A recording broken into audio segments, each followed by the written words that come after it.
25వ రోజు పారాయణము ఏకోన వింశత్యధ్యాయః. పృథువు అడుగుతున్నాడు, నారదా, నీచే అత్యద్భుతంగా చెప్పబడిన తులసి మహాత్మ్యాన్ని విని ధన్యుడనైనాను. అదే విధంగా కార్తీక వ్రతాచరణ ఫలితాలను కూడా ఎంతో చక్కగా చెప్పావు. అయితే గతంలో ఈ వ్రతం ఎవరెవరి చేత ఎలా ఆచరించబడిందో కూడా విస్తరంగా తెలియజేయి అని కోరగానే నారదుడిలా వినిపించసాగాడు. ధర్మదత్తోపాఖ్యానము. చాలా కాలం పూర్వం సహ్య పర్వత భూమిని కరవీరమనే ఊరుండేది.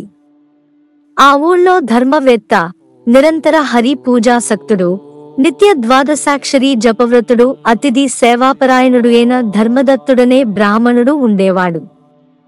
ఒకానొక కార్తీక మాసంలో ఆ విప్రుడు విష్ణుజాగరణ చేయదలచిన వాడై తెల్లవారు ఝామునే లేచి పూజోపకరణాలు సమకూర్చుకుని విష్ణువాలయానికి బయలుదేరాడు.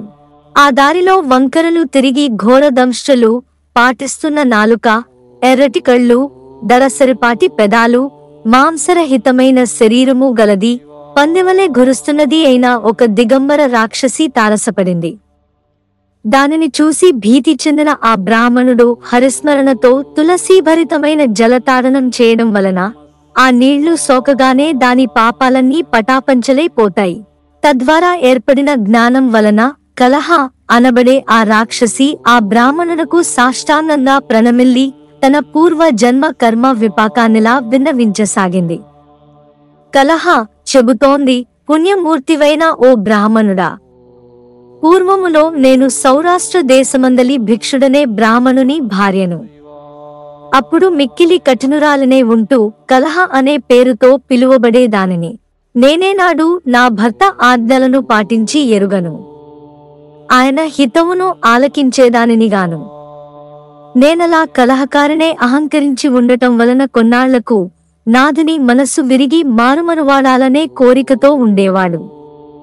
ఆయనను నేను సుఖ పెట్టలేకపోయినా మారు మనువు చేసుకోవాలనే ఆయన కోరికను గుర్తించి భరించలేక విషం తాగి చనిపోయాను.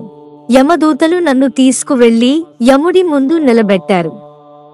యముడు చిత్రగుప్తుడిని చూసి, చిత్రగుప్తా, దీని కర్మకాండలను తెలియజేయి. శుభమైనా అశుభమైనా సరే కర్మఫలాన్ని అనుభవించవలసినదేనన్నాడు. అందుమీదట చిత్రగుప్తుడు, ఓ ధర్మరాజా, ఇది ఒక మంచి పని కూడా చేయలేదు. తాను షడ్రసోపేతంగా భోజనం చేసిన తరువాత కూడా భర్తకు అన్నము పెట్టేది కాదు. అందువల్ల మేక జన్మమెత్తి బాధిష్టేగుగాక. త్యము భర్తతో కలహించి అతని మనసుకు బాధ కలిగించినందుకుగాను పురుగై పుట్టుగాక. వండిన వంటను తానొక్కతే తినిన పాపానికిగాను పిల్లిగా పుట్టి తన పిల్లలను తనే తినుగాక. భర్తృద్వేషిణియే ఆత్మహత్య చేసుకున్నందువలన అత్యంత నిందితమైన ప్రేత శరీరాన్ని పొందుగాక. ఇది ప్రేతరూపమును పొంది కొన్నాళ్లు నిర్జల స్థానంలో ఉండి అనంతరం సత్కార్యముల నాచరించుగాక అని తీర్మానించాడు. అది మొదలుగా, ఓ ధర్మదత్త, నేను 500 సంవత్సరాల పాటు ఈ ప్రేత శరీరం ధరించి ఆకలి దప్పులతో అల్లాడుతూ అలనాటి నా పాపాలకే దుఃఖిస్తున్నాను. అనంతరం కృష్ణ సరస్వతీ సంగమ స్థానమైన దక్షిణ దేశానికి రాగా అక్కడి శివగణాలు నన్ను తరిమి కొట్టగా ఇలా వచ్చాను. పరమ పావనమైన తులసి జలాలతో నీవు తాడించడం వలన ఈ పాటి పూర్వస్మృతి కలిగింది. పుణ్యతేజస్వివైన నీ దర్శనం లభించింది. కాబట్టి కళంకరహితుడవైన భూసురుడా, ఈ ప్రేత శరీరం నుంచి, దీని తదుపరి ఎత్తవలసిన యోనులలోని జన్మతయాన్నించి నాకెలా ముక్తి లభిస్తుందో చెప్పి రక్షించు అని ప్రాధేయపడింది. కలహ చెప్పినదంతా విని కలతపడిన మనస్సు గలవాడైన ఆ విప్రుడు సుదీర్ఘ సమయం యోచించి దుఃఖభార హృదయుడై ఇలా చెప్పసాగాడు. వింశత్యధ్యాయము. ధర్మదత్తుడు చెబుతున్నాడు, ఓ కలహ, తీర్థాలు, దానాలు, వ్రతాలు చేయడం వలన పాపాలు నశించిపోతాయి. కాని నీ ప్రేత శరీరం వలన వాటిని ఆచరించేందుకు నీకు అధికారం లేదు. అదీగాక 3 యోనులలో 3 జన్మలలో అనుభవించవలసిన కర్మ పరిపాకం స్వల్ప పుణ్యాలతో తీరదు. అందువలన నేను పుట్టి బుద్ధెరిగిన నాటి నుండి ఆచరిస్తూ ఉన్న కార్తీక వ్రత పుణ్యంలో సగభాగాన్ని నీకు ధారపోస్తాను.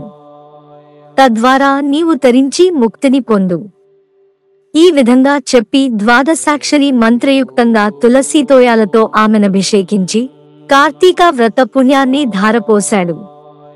ఉత్తరక్షణంలోనే కలహప్రేత శరీరాన్ని విడిచి దివ్యరూపిణియే అగ్నిశిఖవలే లక్ష్మీ కళతో ప్రకాశించింది. అమితానందంతో ఆమె ధర్మదత్తునికి కృతజ్ఞతలు చెప్పుకుంటూ ఉండగానే విష్ణుస్వరూపులైన పార్షదులు ఆకాశం నుంచి విమానంతో సహా వచ్చారు. వారిలోని పుణ్యశీల, సుశీల అనే ద్వారపాలకుల చేత కలహ విమానమందాసినగా చేయబడి అప్సరోగణాల చేత సేవించబడసాగింది. ఆ విమానాన్ని చూస్తూనే అందులోని విష్ణుగణాలకు సాష్టాంగపడ్డాడు ధర్మదత్తుడు. సుశీల, పుణ్యశీలులిద్దరూ అతనిని లేవదీసి సంతసం కలిగించే విధంగా ఇలా చెప్పసాగారు. ఓ విష్ణు భక్త, దీనుల యందు దయాబుద్ధి గలవాడవు, ధర్మవిదుడవు, విష్ణు భక్తుడవు అయిన నీవు అత్యంత యోగ్యుడవు. లోకోత్తరమైన కార్తీక వ్రత పుణ్యాన్ని ఒక దీనురాలి కోసం త్యాగం చేయడం వలన నీ 100 జన్మలలోని పాపాలు యావత్తూ సర్వనాశనమైపోయాయి. ఈమె పూర్వ సంచితమంతా నీచే చేయించబడిన స్నానఫలం వలన తొలగిపోయింది. విష్ణుజాగరణ ఫలంగా విమానం తేబడింది. నీవామెకు అర్పించిన దీపదాన పుణ్యం వలన తేజరూపాన్ని, తులసీ పూజాదుల వలన విష్ణు సాన్నిధ్యాన్ని ఆమె పొందబోతోంది. ఓ పవిత్ర చరిత్రుడా, మానవులకు మాధవ సేవ వలన కలుగని మనోవాంఛితమంటూ ఏదీ లేదు. విష్ణుధ్యాన తత్పరుడవైన నీవు 2 భార్యలతోనూ కలసి అనేక వేల సంవత్సరాల పాటు విష్ణు సాన్నిధ్యంలో వినోదించగలవు. ధర్మదత్తునికి విష్ణుదూతల వరం విష్ణుదూతలు చెబుతున్నారు. ఓ ధర్మదత్తుడా, వైకుంఠంలో నీ పుణ్యఫలాను భవానంతరం తిరిగి భూలోకంలోని సూర్యవంశంలో దశరథుడనే మహారాజుగా పుడతావు. నీ భార్యలిద్దరూ ఆ జన్మలో కూడా నీకు భార్యలవుతారు. ఇప్పుడు నీచే పుణ్యాభిషిక్తైన ఈ కలహ నీకా జన్మలో 3వ భార్యగా పరిణమిస్తుంది. దివ్యకార్యార్థే భూమిని అవతరించనున్న విష్ణువు ఆ పుట్టుకలో నీ కుమారుడుగా జన్మిస్తాడు. ఓ ధాత్రీ సురవరేణ్య, విష్ణువునకు అత్యంత ప్రీతికరమైన ఈ కార్తీక వ్రతంతో సమానమైన యజ్ఞయాగాదులుగాని దానతీర్థాలుగాని లేవని తెలుసుకో. అంతటి మహోత్కృష్టమైనది, నీచే ఆచరించబడినది అయిన ఈ కార్తీక వ్రతంలోని కేవలం సగభాగపు పుణ్యానికే ఈ స్త్రీ విష్ణులోకాన్ని పొందుతూ ఉంది. ఆమెను ఉద్ధరించాలనే నీ సంకల్పం నెరవేరింది గనుక నీవు దిగులుడుగవయ్యా అన్నారు విష్ణుదూతలు.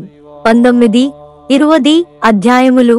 25వ బహుళ దశమి రోజు పారాయణము సమాప్తము.